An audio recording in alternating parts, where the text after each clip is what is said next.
नमस्कार प्रिय विद्यार्थियों, बीएससी प्रथम वर्ष की क्लास में आपका हार्दिक अभिनंदन। आज हम बीएससी प्रथम वर्ष के अध्याय पॉलीमॉर्फिज्म का अध्ययन करेंगे। पॉलीमॉर्फिज्म सिलेंडेरेटर संघ के अंतर्गत पाए जाने वाला एक परिघटना है और पॉलीमॉर्फिज्म से अभिप्राय ये होता है कि जब एक ही जाति में एक से अधिक प्रकार के ऐसे जंतु या जीवक पाए जाते हैं जो आकार और कार्य में भिन्न भिन्न होते हैं तो उसे बहुरूपता कहते हैं। किसी एक ही जाति में एक से अधिक प्रकार के ऐसे जंतु या जीवकों का पाया जाना जो आकार और कार्य में भिन्न भिन्न होते हैं बहुरूपता कहलाते हैं। इसे इंग्लिश में पॉलीमॉर्फिज्म कहते हैं। पॉलीमॉर्फिज्म ग्रीक शब्द है जो पॉली मीन्स मॉर्फी से मिलकर के बना होता है। पॉली मीन्स बहुत से और मॉर्फी मीन्स रूप। बहुत से रूप जब जंतुओं में उपस्थित होते हैं एक ही जाति के सदस्यों में तो उसे पॉलीमॉर्फिज्म कहा जाता है। बहुरूपता या पॉलीमॉर्फिज्म के अंतर्गत मिलने वाले जो विभिन्न रूप हैं वो किसी भी कार्य को कार्य कुशलता को बढ़ाने के लिए इस प्रकार की प्रेरणा इन जंतुओं में पाई जाती है, जिसे फिजियोलॉजिकल डिवीजन ऑफ लेबर कहा जाता है। इन जंतुओं में डिवीजन ऑफ लेबर के लिए इस प्रकार के विभिन्न प्रकार के रूप सुनिश्चित हो जाते हैं। एक ही जाति के विभिन्न प्राणी समुदायों जैसे दीमक, चींटी, क्यूबेन, गोंगो में भी विभिन्न प्रकार के समुदाय अलग अलग रहते हैं और विभिन्न प्रकार के कार्य करते हैं।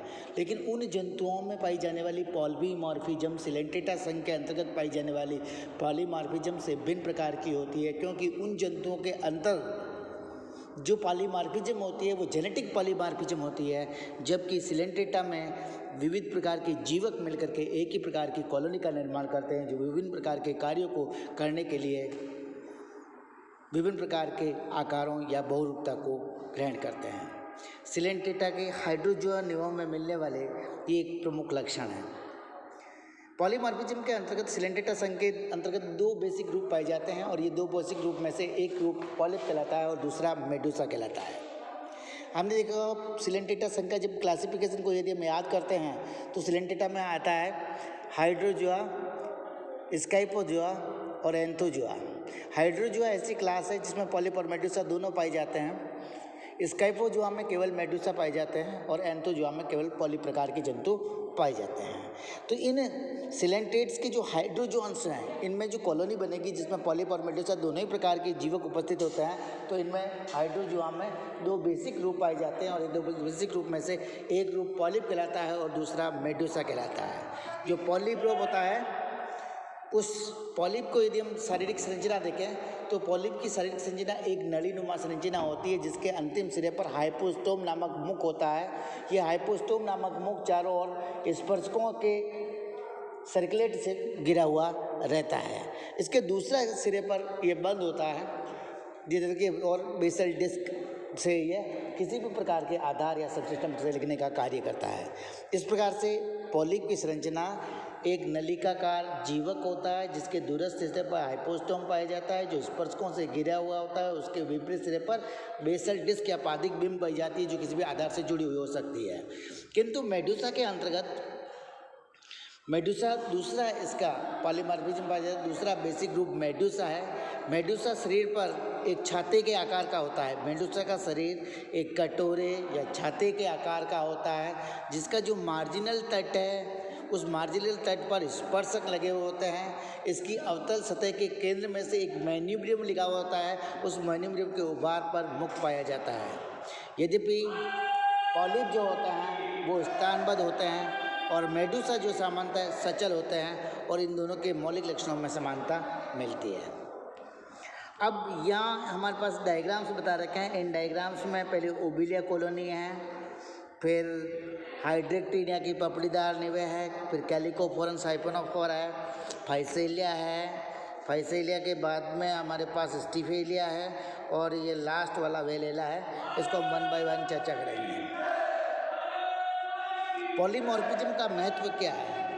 तो पॉलीमॉर्फिज्म के महत्व के रूप में ये कहता था कि वास्तव में श्रम विभाजन की ऐसी परिघटना ये होती है जो विभिन्न प्रकार के कार्यों को करने के लिए जीवकों में यह पाई जाती है।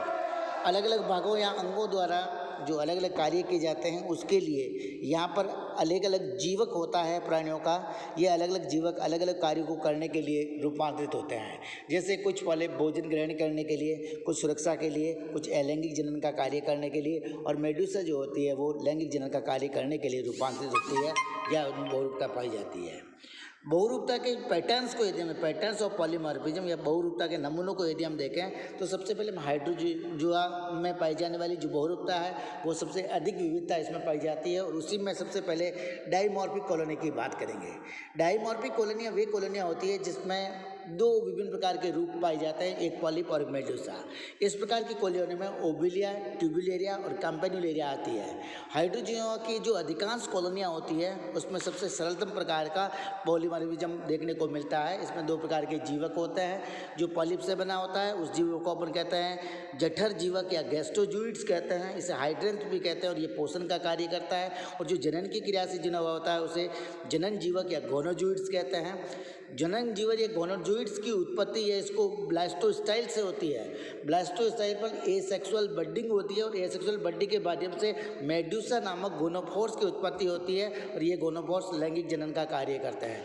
इस प्रकार कॉलोनी में दो प्रकार के जीवक हो गए, एक पॉलिप और मेडूसा, इसलिए कॉलोनी डाइमॉर्फिक कॉलोनी कहलाती है और ये डाइमॉर्फिज्म की घटना को प्रदर्शित करती है। इसका चित्र को मैं आपको ले चलूँ तो यहाँ ओबिलिया कॉलोनी में दिखाई रही है। ये एक ओबिलिया कॉलोनी का डायग्राम है जिसमें ये एक पॉलिप या हाइड्रेंथ कहलाता है जिसके दूरस्थ सिरे पर हाइपोस्टोम है और हाइपोस्टोम से घिरा हुआ सर्कुलर स्पर्शकों से घिरा हुआ इसका माउथ है।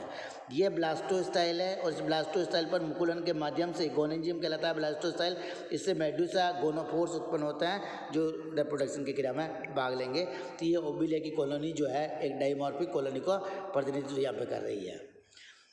अब दूसरी कॉलोनी जो कहलाती है ट्राइमॉर्फिक कॉलोनी। ट्राइमॉर्फिक कॉलोनी में एग्जाम्पल आता है प्लूमुलेरिया का।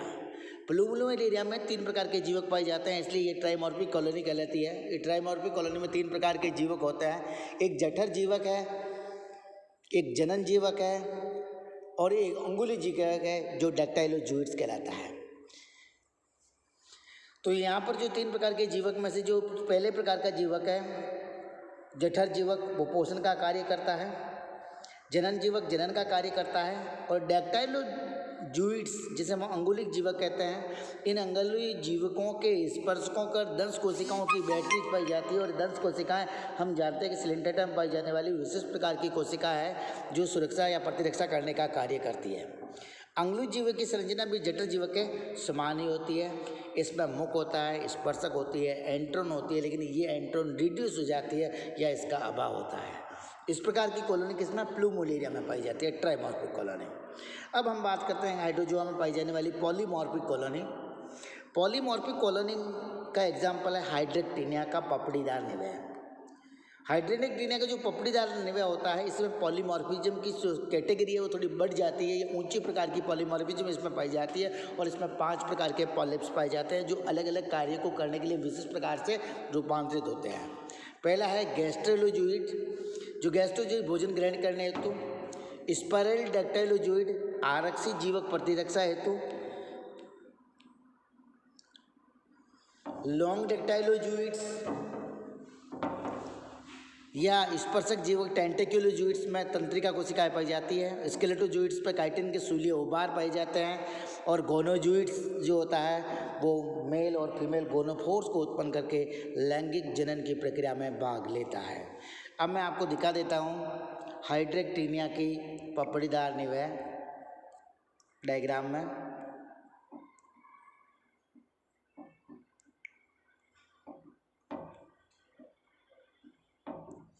ये हाइड्रेक्टिनिया की पपड़ीदार निवय है जिसका आधार पर स्तंभ ये हाइड्रोराइजा कहलाता है और ये खड़ी खड़ी संरचना हाइड्रोकोलक्स कहलाती है। इस हाइड्रोकोलक्स में विभिन्न प्रकार के जीवक पाए जाते हैं। पहला टेंटिकुलोजूइड्स कहलाता है। टेंटिकुलोजूइड्स के बाद में हाइड्रेंथ या गैस्ट्रोजूइड है दूसरा वाला। तीसरा स्पाइरल डैक्टाइलोजूइड है, फिर स्केलेटोजूइड्स है और ये गोनोजूइड्स है जिसमें स्पोरोसेक्स के माध्यम से जनन होते हैं। तो ये जो है हाइड्रेक्टिनिया की एक पपड़ीदार निवय है।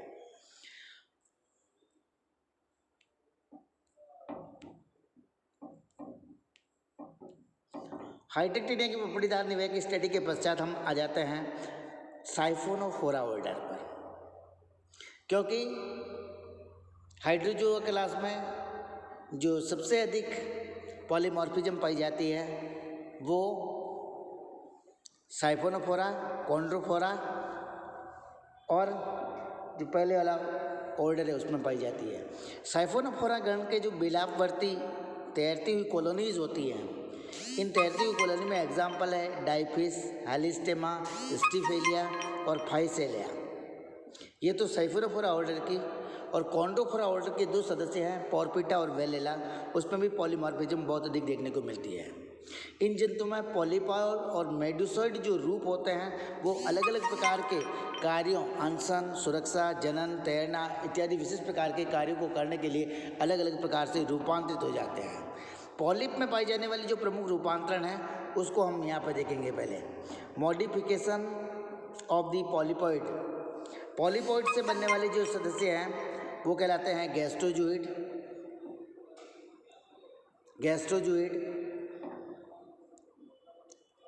डेक्टाइलोजूइड और गोनोफोर्स या गोनोजूइड।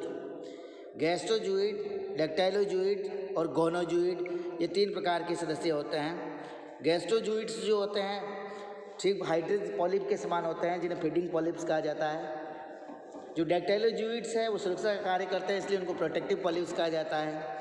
और गोनोजूइड्स गोनोफोर्स की उत्पत्ति करते हैं, इसलिए इनको रिप्रोडक्टिव पॉलिप्स कहा जाता है। तो 3 प्रकार के पॉलिप के रूपांतरण हैं, गैस्ट्रोजूइड, डेक्टाइलोजूइड और गोनोजूइड्स।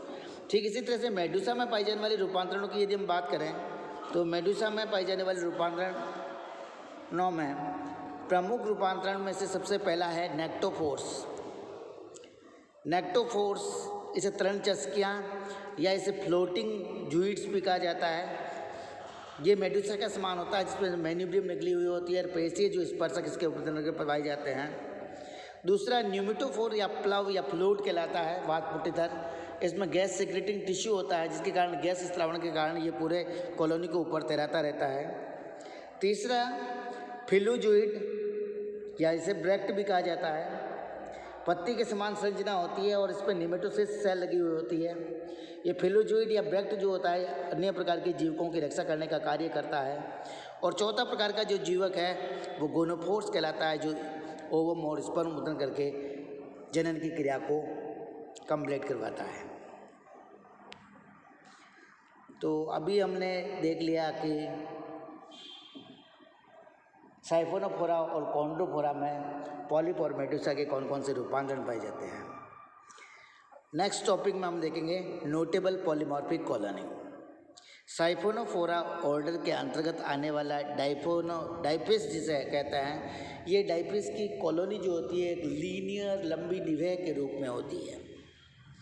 इस लीनियर कॉलोनी जो होती है इसके एक सिरे से लेकर दूसरे सिरे की ओर अनेक नेक्टोफोर्स पाए जाते हैं। खुश रहो, खुश रहो। सर एक जूलॉजी की बुक चाहिए, एक मिनट की प्रैक्टिकल बंदी में जाके लाइब्रेरी में दे देंगे। हाँ, मेरा नाम ले जाओ, देख लिया वापस रखनी है ना। देख के हाँ देखिए, ये लीनियर कॉलोनी होती है जिसके एक सिरे पर नेक्टोफोर्स पाया जाता है और उसके पश्चात पॉलीपॉइड और मेडुसा से रूपांतरित अनेक प्रकार की इकाइयाँ होती हैं। इसमें जो पॉलिप और मेडुसा की इकाइयाँ पाई जाती है उन इकाइयों को कॉर्मिडिया कहते हैं। कॉर्मिडिया का जो समूह होता है एक रैखिक क्रम में दोहराया जाता है। एक जो प्रारूपिक रूप से कॉर्मिडिया होता है या वेस्टिगुच होता है उसमें 10 कोशिकाधारी एक स्पर्शक सहित एक गैस्ट्रोजूइड होता है, एक फिलोजूइड होता है या ब्रेक्ट होता है और एक गोनोजूइड या मेडुसाब होता है जो यूनिसेक्सुअल होता है, किंतु ये स्वतंत्र नहीं होते हैं। ये 3 प्रकार के जीवक मिलकर के कौन कौन से जीवक हो गए भाई? गैस्ट्रोजूइड, फिलोजूइड या ब्रेक्ट और गोनोजूइड, तीनों मिलकर के एक कॉर्मिडिया या वेस्टिगुच का निर्माण करता है। वेस्टिगुच जो है इकाई है, इसी की रिपीटिंग यूनिट्स मिलकर के डाइफिस की लंबी कॉलोनी का ये निर्माण करती है।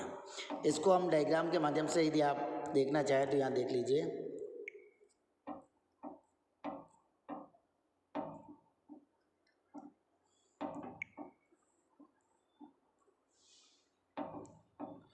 ये कैलिकोफोरन साइफोनोफोर है जिसके एक सिरे पर न्यूमेटोफोर है, फिर नेक्टोकैलिस है, फिलोजूइड या ब्रेक्ट है, फिर गोनोजूइड है, डेक्टाइलोजूइड है और ये गैस्ट्रोजूइड्स है। तो इसी तरह की रिपीटिंग लीनियर कॉलोनी है और इसी तरह की रिपीटिंग इक्विड्स इसमें पाई जाती है जो कॉर्मिडिया कहलाती है। इसी कॉर्मिडिया की संरचना को अपन और स्पष्ट इस फाइसीलिया के डायग्राम से देख सकते हैं, लेकिन फाइसीलिया के डायग्राम से जाने से पहले हम इसका डिस्क्रिप्शन देख लेते हैं। तो डिस्क्रिप्शन में कहता है कि हमने पहले तो देख लिया साइफोनोफोर, कैलिकोफोरन साइफोनोफोरन देखा। अब देखेंगे फाइसोफोरन साइफोनोफोर।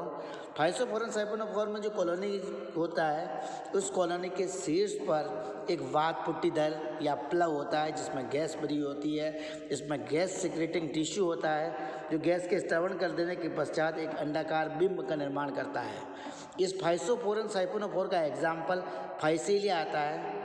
फाइसीलिया में कॉर्मीडिया पाई जाती हैं, वेस्टी गुच्छ पाए जाते हैं। इन वेस्टी गुच्छ में भी इसी तरह से एक गैस्ट्रोजूइड्स होता है, एक डेक्टाइलोजूइड्स होता है और एक गोनोजूइड्स होता है। ये तीनों मिलकर के एक कॉर्मीडिया या वेस्टी गुच्छ का निर्माण करते हैं। लेकिन इसके जो वेस्टी गुच्छ होते हैं उस फ्लोट या प्लव के नीचे की ओर लटके होते हैं। इसमें नेक्टोकैलिक्सिस या प्लावी घंटिया या ब्रैक्ट का नितांत रूप से अभाव होता है। फाइसीलिया में भी आप इसको देख लीजिए भाई। तो ये फाइसीलिया का डायग्राम है, ये कॉलोनी फाइसीलिया की कॉलोनी में। यहाँ ये गैस सिक्रेटिंग चेम्बर है, गैस्ट्रोडर्मल कैविटी है और ये जो हर एक कॉलम है ये एक एक कॉर्मीडिया को निरूपित करता है। ये जो एक कॉर्मीडिया है इस कॉर्मीडिया में गोनोजोइड है, डेक्टाइलोजोइड है और गैस्ट्रोजोइड है। तो ये हमारे पास हो गया फाइसोफोरन साइफोनोफोर। अब इसके अलावा हम देख रहे हैं नेक्टेलिया या स्टीफेलिया में जो तरण घंटियाँ जो होती है वो अत्यधिक विकसित होती है। स्टीफेलिया की विशेषता होती है कि उसमें भी एक वात पुट्टीदर पाया जाता है। वो आंशिक रूप से संकुचित होकर एक घंटीनुमा संरचना का निर्माण करता है। ये घंटीनुमा संरचना इसमें ओरोफोर कहलाती है। उसका क्या कार्य है या समानता है ये अज्ञात है। अब नेक्स्ट ऑर्डर ये साइफोनोफोरा ऑर्डर देख लिया। तो कॉन्ड्रोफोरा ऑर्डर को हम देखेंगे तो कॉन्ड्रोफोरा ऑर्डर के दो सदस्य वेलेला और पोरपेटा भी इसी प्रकार के पॉलीमॉर्फिज्म को प्रकट करते हैं। वेलेला और पोरपेटा में जो कॉलोनी का केंद्र होता है उस केंद्र में एक गैस्ट्रोजूइड पाया जाता है और उस गैस्ट्रोजूइड के चारों ओर गोनोजूइड्स पाए जाते हैं और उसके बाहर की ओर डेक्टाइलोजूइड्स की पंक्तियाँ होती है। यह मैं आपको दिखा देता हूँ। इस वाला ये कॉन्ड्रोफोरा ऑर्डर का हमारे पास वेलेला का डायग्राम है। वेलेला में ये इसका सेल है, ये न्यूमेटोफोर या चैम्बर है। ये एक सेंट्रल गैस्ट्रोजूइड है जिसके दोनों तरफ ये गोनोजूइड है और उसके बाहर की ओर ये तीन डेक्टाइलोजूइड्स हैं। इस प्रकार की कॉलोनी की संरचना होती है।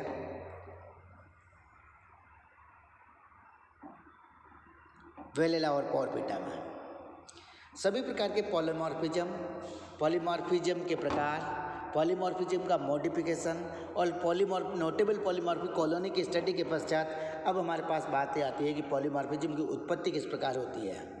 हम ये देख चुके हैं कि साइफोनोफोरा की जो कॉलोनी होती है उसमें जो पॉलीमॉर्फिज्म होती है वो उच्चतम कोटि की होती है। इसमें पॉलीपॉइड और मेडुसाइड के अनेक रूपांतरण जो है हमें देखने को मिलते हैं जो हाइड्रोजोआ का निरूपण करते हैं।